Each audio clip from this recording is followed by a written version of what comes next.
எல்லாருக்கும் வணக்கம். நான் உங்க டாக்டர் ஷர்மிகா. இப்ப வர எல்லாருமே வந்துட்டு நல்ல உணவுக்கு டேட் வைக்க ஆரம்பிச்சுட்டாங்க. என் பேஷண்ட் கிட்ட கேட்டா, ஒரு நாளைக்கு ஒரு உணவு நல்லதா சாப்பிடுவீங்களா? அத சொல்லுங்க அப்படின்னு சொன்னா, என்னது அப்படின்னு சொல்லிட்டு யோசிக்க ஆரம்பிச்சுக்கிறாங்க. ஒரு உணவாவது சொல்லுங்கன்னு கேட்டா சொல்ல மாட்டேங்கிறீங்க. இப்ப ஃபார் எக்ஸாம்பிள் என்கிட்ட கேட்டீங்கன்னா, நான் மோர் குடிப்பேன். ஒரு நாள் ஃபுல்லா பொரியல் வந்துட்டு ஒரு 1/4 கிலோவாவது கண்டிப்பா எடுத்துப்பேன். முட்டை சாப்பிடுவேன். ஒரு வாரத்துக்கு 3 நாள் இளநீ குடிப்பேன். இந்த மாதிரி ஏதாவது சொல்லுங்க அப்படின்னா, அந்த மாதிரிலாம் எனக்கு பழக்கமே இல்ல அப்படின்னு சொல்றாங்க. இந்த பழக்கம்லாம் இருந்தா தானே ஹேர் நல்லா இருக்கும், ஸ்கின் நல்லா இருக்கும், உடம்புல எந்த பிரச்சனையும் வராம இருக்கும். இது எதுவுமே பண்ண மாட்டேன். ஆனா எனக்கு உடம்பு நல்லா இருக்கணும். அதுக்கு மாத்திரை மட்டும் தான் ஹெல்ப் பண்ணும்.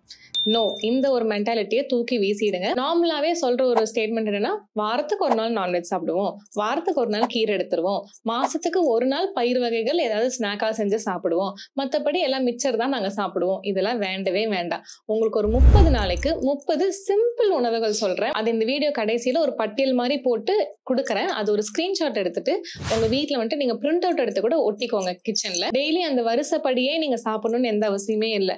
ரேண்டமா ஆனா ஒரு உணவு அந்த பட்டியல்ல இருந்து சாப்பிட்டுருங்க. மாசம் மாசம் இதையே ரிப்பீட் பண்ணுங்க. ரிப்பீட் பண்றதா போர் அடிக்கும்னு கேக்குறீங்களா? என்ன போர் அடிக்கும்? டெய்லி இட்லி சாப்பிடும்போது போர் அடிக்கல, இதுக்கு மட்டும் போர் அடிக்குதா? கண்டிப்பா ரிப்பீட் பண்ணுங்க. நான் முடிஞ்சா மாசம் மாசம் புதுசாவும் போடுறதுக்கு ட்ரை பண்றேன். இனிமேல் யாராவது வந்து ஒரு நாளைக்கு ஏதாவது ஒன்னாவது நல்லா சாப்பிடுறியான்னு கேட்டா, நான் டெய்லி நல்லா சாப்பிடுறேன்னு சொல்லணும். இந்த உணவுகள்ல உங்க டாக்டர் வந்துட்டு இது சாப்பிடக்கூடாதுன்னு சொல்லியிருந்தாங்கன்னா, இப்ப 30 விஷயத்துல வந்துட்டு ஒரு 5 விஷயம் உங்க டாக்டர் உங்ககிட்ட சாப்பிடாதீங்கன்னு சொல்லியிருப்பாங்கன்னா, மிச்சம் இருக்கிற 25 விஷயத்தை நீங்க ரிப்பீட் பண்ணிக்கோங்க. கமெண்ட்ஸ்ல வந்துட்டு இது சாப்பிடக்கூடாது 30ல இருந்து அது ஒண்ணு மட்டும் எடுத்து இது சாப்பிடணுமான்னு கேட்காதீங்க. ரொம்ப நாளா ஒரு கிட்னி பேஷண்ட், ஒரு லிவர் பேஷண்டா இருக்கீங்க அப்படின்னா, பயிர் வகைகள் கொஞ்சம் அவாய்ட் பண்ணிக்கலாம், நான்வெஜ் அவாய்ட் பண்ணிக்கலாம். உங்க டாக்டர் என்ன சொல்லிருக்காங்களோ அதை ஃபாலோ பண்ணிக்கோங்க. மற்ற விஷயங்கள் இருக்குல்ல, அது எல்லாத்தையுமே எல்லாரும் நார்மலா ரிப்பீட் பண்ணி எடுத்துட்டே இருக்கு. முதல்ல டாப் ஃபுட்ல இருந்து போயிடலாமா? பழைய சாப்பாடு கண்டிப்பா இன்க்ளூட் பண்ணணும். உடம்பு குளிர்ச்சி அவ்வளவு அழகா மெயின்டைன் பண்ணணும். நம்ம உடம்பு ஜில்லுன்னு இருந்துச்சுன்னா எந்த பிரச்சனையும் வராது. அடுத்து மோர் குடிக்கணும், இளநீ சாப்பிடணும், தேங்காய் துண்டுகள் நிறைய எடுத்துக்கணும். அட்லீஸ்ட் ஒரு நாளைக்கு ஒரு 1/4 மூடி தேங்காய் ஒரு நாள் சாப்பிடுங்க. தேங்காய் வந்துட்டு அவ்வளோ ஒரு ஆன்டி கேன்சரஸ் ஃபுட். மஞ்சள் எந்த அளவுக்கு ஆன்டி கேன்சரஸோ அதே மாதிரி தேங்காய் நம்ம உடம்புல வந்துட்டு எல்லா நோய்க்கும் சாப்பிடலாம், இன்க்ளூடிங் கொலஸ்ட்ரால். ஆனா எப்படி சாப்பிடணும்னு இருக்கு. நான்வெஜ் எடுத்துக்கிறது, எல்லா நான்வெஜ்ஜும் எடுத்துக்கோங்க. நீங்க ஒரு ஏதாவது நான்வெஜ்ல வந்துட்டு அலர்ஜிக்கா இருக்கீங்க அப்படின்னா அதை மட்டும் தவிர்த்துக்கலாம். ஆனா நான்வெஜ் வந்துட்டு வீக்லி ஒன்ஸ் எடுத்துக்கிறது நல்லது. பியூர் வெஜிடேரியனா உங்களுக்கும் ஆப்ஷன்ஸ் இருக்கு. பன்னீர் எடுத்துக்கோங்க.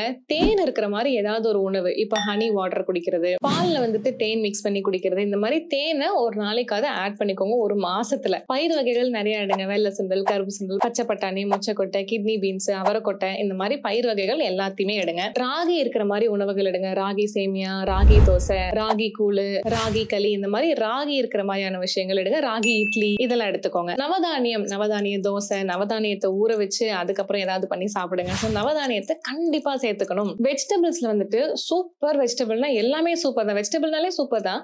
ஆனா காய்கறிகள்ல சூப்பர்னா கோவக்காய், சுண்டைக்காய், இந்த ரெண்டுமே வந்துட்டு கண்டிப்பா வாரத்துல ஒரு நாள் அதை சேர்த்துக்கோங்க. ஒரு வாரத்துக்கு கோவக்காய், அடுத்த வாரம் சுண்டைக்காய், அப்புறம் கோவக்காய், சுண்டைக்காய் அப்படின்னு சொல்லிட்டு. முட்டை, நான் வெஜிடேரியன்ஸ் வேணா, எகிடேரியன்ஸ் முட்டை எடுத்துக்கோங்க. டெய்லி முட்டை எடுக்கிறது நல்லது. இல்லைன்னா ரொட்டீன்ல எப்பயாவது முட்டையை சேர்த்துக்கோங்க. கருவேப்பிலை, புதினா, கொத்தமல்லி, துளசி 4மே கிரீன் கலர்ல இருக்கிற இலைகள். இந்த 4 வச்சு ஜூஸ் பயங்கரமான ஒரு டீடாக்ஸ். நம்மளோட லிவருக்கு ரொம்ப ரொம்ப பிடிக்கும். நான் ஃபர்ஸ்டே சொல்லியிருக்கேன்ல, பச்சை கலர்ல என்ன இருந்தாலும் லிவருக்கு, கல்லீரலுக்கு ரொம்ப ரொம்ப பிடிக்கும். சோ நீங்க ஒரு லிவர் பேஷண்டா இருந்தா கூட நீங்க தாராளமா இதை எடுத்துக்கலாம். உங்க டாக்டர் கிட்ட கன்சல்ட் பண்ணிக்கோங்க. கருவேப்பிலை, புதினா, கொத்தமல்லி, துளசி இந்த 4மே ஜூஸ் பண்ணி குடிச்சுக்கலாம். அடுத்து கருப்பு உளுந்தங்களி பயங்கரமான ஸ்ட்ரென்த், அதையும் சேர்த்துக்கோங்க. எனி ஃப்ரூட்ஸ்ல வந்துட்டு ரொம்ப பெஸ்டான ஃப்ரூட்ஸ் அப்படின்னு பாத்தீங்கன்னா கொய்யாப்பழம் வந்துட்டு பயங்கரமான ஆன்டி கேன்சர். நம்ம உடம்புல கேன்சர் எங்கேயாவது இருக்கு, இல்லைன்னா கேன்சரஸ் ஏதாவது டிஷ்யூஸ் வளர்ந்துட்டு இருக்கு அப்படின்னாலும் கொய்யாக்காய் சூப்பரா அதை ரெடி பண்ணி கொடுக்கும். சோ கொய்யாக்காய் கண்டிப்பா சேர்த்துக்கோங்க. பப்பாயா, வாழைப்பழம், சீத்தாப்பழம், மாதுளம்பழம், பலாப்பழம். என்ன ஆப்பிள் சொல்லாம விட்டேன்னு பாக்குறீங்களா? ஆப்பிளை விட சூப்பரான சத்துக்கள் தான் இந்த மாதிரியான நார்மல் ஃப்ரூட்ஸ்ல இருக்கு. சோ கண்டிப்பா எடுத்துக்கோங்க. ட்ரை ஃப்ரூட்ஸ் அண்ட் நட்ஸ் நம்ம யாருக்குமே சொல்ல வேணாம். நிறைய பேர் லைஃப் வந்துட்டு dry fruit and nut juice வந்துருச்சு. இது வந்துட்டு ரெகுலர் பண்ணிக்கோங்க. பண்ணாம இருக்கிறவங்க ஒரு நாளைக்கு ஒரு 5 பாதாம் எடுக்கிறதுக்கு ட்ரை பண்ணலாம். நெய்யும் நம்ம லைஃப்ல நிறைய பேருக்கு வந்துருச்சு. நெய் உருக்கி குடிச்சிட்டு இருக்கீங்கன்னா குடிச்சுக்கிட்டே இருங்க.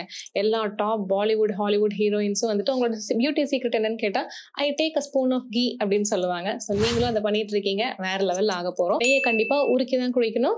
உருக்கி குடிச்சதுக்கு அப்புறம் ஒரு ஃபுல் கிளாஸ் வார்ம் வாட்டர் எடுத்துக்கோங்க. எடுத்துட்டு வாக்கிங் போகணும் அப்படிங்கிற அவசியம் இல்லை. வாக்கிங் போகாதனால நான் நெய்யே எடுக்கிறதுல நிறைய பேர் நான் சொல்லி கேட்கிறேன்.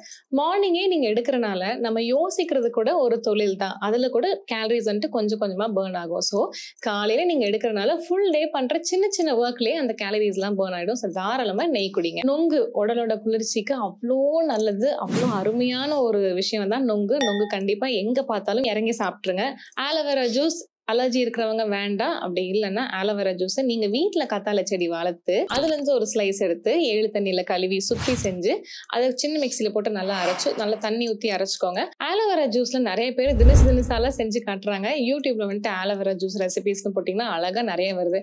ஸோ இந்த மாதிரி டேஸ்டாவும் செஞ்சு பார்த்து ட்ரை பண்ணுங்க. முளை கட்டிய தானியம் இந்த டாபிக் வந்துட்டு ஸ்ப்ரவுட்ஸ் அவ்வளோ பெரிய டாபிக். நான் முன்னாடியே பேசியிருப்பேன். இந்த முளை கட்டின தானியத்தை வந்துட்டு மாசத்துல ஒரு நாளாவது அதை நீங்க இன்க்ளூட் பண்ணணும். ஏன்னா அதுல இருந்து ஒரு புது உயிர் வெளியே வருது. உயிருள்ள உணவு வகைகள்ல வந்துட்டு முளைக்கட்டின தானியம் வருது. சோ உங்களுக்கு உடம்புல வந்துட்டு ஏதாவது ஒரு growth வேணும், ஸ்கின்ல ப்ராப்ளம்ஸ் இருக்கு, ஒரு விஷயம் வந்துட்டு எனக்கு அழிஞ்சு புது செல்ஸ் உருவாகணும், ஆட்டோ இம்யூன் டிசீஸ் இருக்கிறவங்க எல்லாருமே முளைக்கட்டின தானியத்தை தாராளமா ஆட் பண்ணிக்கலாம். வெயிட் லாஸ் பேஷன்ஸுக்கு இருக்கவே இருக்கு.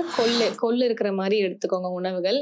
எள்ளு ரொம்ப நல்லது. செசமி சீட்ஸ் எள்ளு தான் எடுக்கணும்னு இல்லை. நீங்க வந்துட்டு நல்லெண்ணெயிலேயே எள்ளு நல்லா இருக்கு. நல்லெண்ணெய் கூட நீங்க ஆட் பண்ணிக்கலாம் உங்களோட உணவுகள்ல. கம்பங்கூழ் எடுத்துக்கோங்க. வாழைத்தண்டு சேர்த்துக்கோங்க. வெள்ளை பூசணி கண்டிப்பா ஜூஸும் எடுத்துக்கலாம். வெள்ளை பூசணியில பொரியலும் செஞ்சு சாப்பிட்டுக்கோங்க. ஹனி ஆம்லா, தேன் நெல்லிக்காய் எத்தனை பேர் எடுத்துட்டு இருக்கீங்க? ஸ்நாக்கிங்ல வந்துட்டு பெஸ்ட் ஸ்நாக் தேன் நெல்லிக்காய் தான். தேன் நெல்லிக்காய் வந்துட்டு ஃப்ரீயா இருக்கும் போதெல்லாம் சாப்பிடுங்க. நாட்டு மக்காச்சோளம் கார்ன் அப்படிங்கிறது அமெரிக்கன் கார்னும் இருக்கு. அமெரிக்கன் கார்ன் சாப்பிடலாம், ஓகே தான். பட் சூப்பர் அப்படின்னா நம்ம நாட்டு மக்காச்சோளம் மட்டும்தான். ஊட்டி கொடைக்கானல்ல கிடைக்குதுல. இங்கேயும் வந்துட்டு நிறைய ஸ்ட்ரீட் வெண்டார்ஸ் கிட்ட கிடைக்குது. அவங்க கிட்ட இருந்து வாங்கி சாப்பிட்டுக்கோங்க. இது வந்துட்டு நம்ம அவங்களுக்கு பிசினஸ் கொடுக்கறது இல்லை. இன்னும் 10 வருஷத்துல எந்த ஸ்ட்ரீட் வெண்டார்ஸும் இருக்க மாட்டாங்க. நம்ம தான் ரொம்ப கஷ்டப்பட போறோம். இருக்க வரைக்கும் எல்லாத்தையுமே சாப்பிட்டுக்கலாம். கடைசி 2 கீரை. என்ன கீரை கடைசியா சொல்றீங்கன்னா, கீரை ரிச் இன் ஃபைபர், பயங்கர நியூட்ரிஷியஸான ஒரு வெஜிடபிள். ஸோ கண்டிப்பா கீரை எந்த கீரை வேணாலும் நீங்க சாப்பிட்டுக்கலாம். கடைசி வந்துட்டு கஞ்சி, பழைய சோறு கஞ்சி, பாசிப்பயிறு கஞ்சி, தயிர் கஞ்சி, கருப்பு கவுனி கஞ்சின்னு சொல்லிட்டு எந்த கஞ்சி வேணாலும் எடுத்துக்கோங்க. இந்த 30க்கு மேலேயே சொல்லிட்டேன்னு நினைக்கிறேன். ஃபுல்லாமே ஒரு ஃபுல் சார்ட் மாதிரி உங்களுக்கு போட்டு நான் கடைசியில கொடுக்குறேன். அதை ஒரு ஸ்கிரீன்ஷாட் எடுத்து வச்சுக்கோங்க. உங்களோட கிச்சன்ல இல்லை ஏதாவது ஒரு பெட்ரூம்ல போய் ஒட்டிக்கோங்க. இது எல்லாத்தையுமே டெய்லி சாப்பிடணும்னு இல்லை, ஆனா டெய்லி சாப்பிடுங்க. உடம்புக்கு நல்லது. உடம்புல இருக்கிற எல்லா நோய்களும் ரிவர்ஸ் ஆகுறத நீங்களே பார்ப்பீங்க. இது எல்லாத்தையும் பிரேக்ஃபாஸ்டா எடுத்துக்கலாம், லஞ்சா எடுத்துக்கலாம். டின்னரா எடுக்கணும் அப்படின்னா 6 மணி 6:30க்குள்ள டின்னரை முடிக்கிறதா இருந்தா இதெல்லாம் டின்னராகவும் எடுத்துக்கலாம். நீங்க நான் சொன்ன உணவுகள்ல குளிர்ச்சியான உணவுகள் இருக்குல்ல, கம்மங்கூழ், இளநீ, மோர், நொங்கு, ஆலோவேரா ஜூஸ்லாம் இதெல்லாம் வந்துட்டு மதியம் ஒரு 11 மணிக்குள்ள எடுக்கிறது நல்லது. சூரியன் உச்சத்துல இருக்கும்போது எடுங்க. ஈவினிங் ஆக ஆக கிளைமேட்டும் சில்லுன்னு ஆகும். இந்த மாதிரி சில்லுன்னு உணவு சாப்பிடும்போது சைனஸ், மைக்ரேன் மாதிரியான இஷ்யூஸ் வந்துட்டு கொஞ்சம் ஜாஸ்தி ஆகும். ரைனைட்டிஸ், சளி வந்துட்டே இருக்கு, ரன்னிங் நோஸ். ஸோ ஒரு 11 மணி அளவா இல்லைன்னா ஈவினிங் 5 மணிக்குள்ள இந்த மாதிரி குளிர்ச்சியான ஜூஸை எடுத்துக்கோங்க. இந்த 30 விஷயம் உங்களுக்கு ரொம்ப யூஸ்ஃபுல்லா இருக்கும்னு நினைக்கிறேன். அடுத்து என்ன டாபிக் வேணும்னு சொல்லிட்டு கீழே கமெண்ட்ஸ்ல சொல்லுங்க. நான் முடிஞ்ச அளவுக்கு நீங்க கேட்கிற டாபிக்ல இருந்து வீடியோ போடுறதுக்கு ட்ரை பண்றேன். நன்றி, வணக்கம்.